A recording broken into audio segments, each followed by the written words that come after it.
Hello, welcome back. I'm the Missing Link, and if you're new here, then welcome to my channel. This is part 8 of a series. Grab the playlist, My Experience with Crypto Mining, if you want to start at the beginning. A brief recap. This series is about my experiment with coin mining, specifically my experiences in trying to make real money. At the end of the last episode, I told you I had something like $4,200 worth of various coins in my wallets and was well on my way to breaking even. With Bitcoin at an all-time high, getting close to $8,000 per coin, what could possibly go wrong? This episode marks the halfway point in my journey. 6 months in on a 12-month experiment, the truth of my hypothesis should be starting to show through.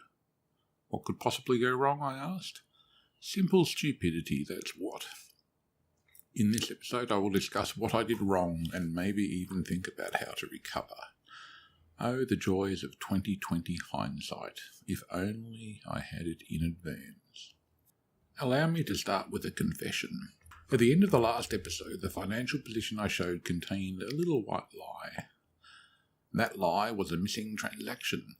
By the time I published that episode, I'd already gone and bought a wee little ASIC miner for Dash, the Antminer D3. Now, the Antminer D3 could have been a good investment if it had arrived straight away.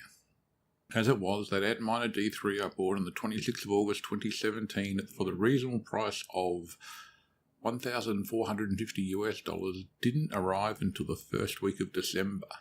Big gap waiting for a miner to be delivered. Now, $1,450. There it is, another little lie. On the 26th of August 2017, Bitcoin was trading at $3,775 per coin. I didn't pay US dollars or even Australian dollars for that miner. I paid Bitcoin. Therein lies my mistake. For that Antminer D3, I paid 0.4 Bitcoin. As at now, the 31st of December 2017, Bitcoin is trading at $14,340 US dollars per coin. So yes, that Antminer has cost me over $5,700 US dollars, or about $7,500 Australian dollars at the Bitcoin rate for New Year's Eve 2017. This is what I mean by 2020 hindsight. It can be really easy to see what you should have done when looking back from the future. I could have held on to that 0.4 Bitcoin and my challenge would be all but over. That purchase alone would have funded every bit of mining equipment I have, leaving me well into profit. That was my mistake, and if I could sing, that would have sounded like Split Enz. Split Enz, a great Australian band, no matter what the Kiwis say. Some of you foreigners with strange accents may know the members of Split Enz from another band they were in, known as Crowded House. I may not be able to sing, but I've learnt a new word, and a lesson to go with it. The word, or so-called word, is HODL. Urban Dictionary shows only 2 definitions, both related to cryptocurrencies. It's time to show you what my financial position chart really looks like. Let's start with a summary information table. You will have noticed I've changed the format of this table a bit to try to make it clearer. The current total of all my mining wallets is just over $2,000, and not the $10,000 that it could have been by now. Total expenses at $13,600 so far. Way more than I expected, but that's life, I guess. The Antminer D3 is included in Australian dollars at the time of the cost incurred, not at the cost of the rising value of Bitcoin.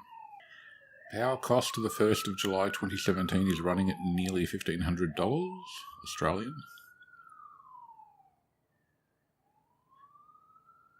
And I've changed the resale value of most assets down as they reduce in value. It's mostly the graphics cards for which the resale value is dropping, particularly the RX Vega 64s. So jumping to my income over time graph, you will see this marked vertical line. Yep, that's the impact of buying the Antminer D3 with 0.4 Bitcoin. The drop in the dotted grey line that you can see here is the impact on the day of purchase. The exaggeration of that spend in the green and blue lines is the impact of the changing value of Bitcoin from then till now. Dramatic, yeah? As you can see though, I'm recovering slowly. Those of you with keen eyes may notice that the blue and grey lines flatten out at the beginning of December. There are a couple of reasons for that. The first is, the minute the Antminer D3 arrived, my other Antminer, an R4, broke. Yep, so that's all my direct on-site mining of Bitcoin and Bitcoin Cash gone. The Antminer R4 is currently with Bitmain in China for repair. Hope I get it back soon. That's not all, of course. 3 days after the Antminer D3 arrived, it also broke. There was my 0.4 BTC miner sitting on the shelf blowing raspberries at me. 0.4 BTC DOA. That is, dead on arrival. Fuck. It went back to Bitmain a week after the R4 miner and got returned between Christmas and New Year. They obviously took one look and sent me a brand new one as a warranty exchange. Still cost me an extra $100 in postage to send it to them though. Also, that reduced mining time period was when NiceHash was off the air. My miners were idle for a short time until I started using windminer.com as a mining pool. Windminer.com is nothing flash, but it's really simple to use. Less functional but easier than even NiceHash. Also, I now only have 5 graphics cards mining. The 3 RX Vega 64s and 2 RX 580s. They do about 25 to 30 Australian dollars a day between them. The GTX 1080 Ti I removed from the mining pool a while ago. It's my gaming graphics card. The GTX 1070 I've also removed from the mining pool as I've given it away as a Christmas present. I have the Antminer R3 mining dash. I've really only got about 3 days total mining of it so far, before the end of the year.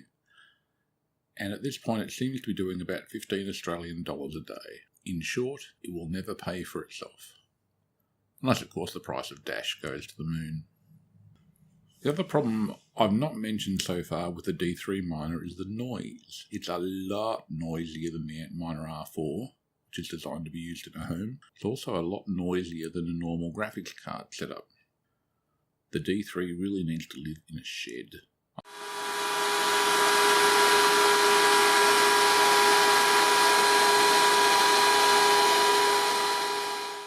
I've had to turn off the D3 miner in order to record this video. It's just too noisy. If you do want to run a D3 miner inside, make sure that you use a PC power supply and not a Bitmain model. The Bitmain power supplies contribute a lot of additional noise that a good PC power supplies don't. So, a short video. It's the end of week 26. This little project is ticking along, although obviously I'm not getting videos done every week or two as I originally planned. I do still have $2,000 of coin in my wallet. I can make it come back. I can, I hope. 2 episodes ago, I said all I need is for Bitcoin to hit 20,000 Australian dollars by June 2018, and I'd be right. Last episode, it was at 10,000 Australian dollars per coin, so I was on the way. Bitcoin has been over 20,000 Australian dollars for weeks now, and much higher as well. Does it mean I've made my goal? Well, I now know that I could have, if only. If only. The saddest phrase in the English language. Oh dear. Please feel free to leave comments below. Of course, if I was a professional YouTuber, I would be beseeching you to like and subscribe to this channel now so that you get all future updates. I don't really feel I need to say that. You know what to do if you want to do it. Thanks for watching. Keep an eye out for the next episode, and I'll catch you on the flip side.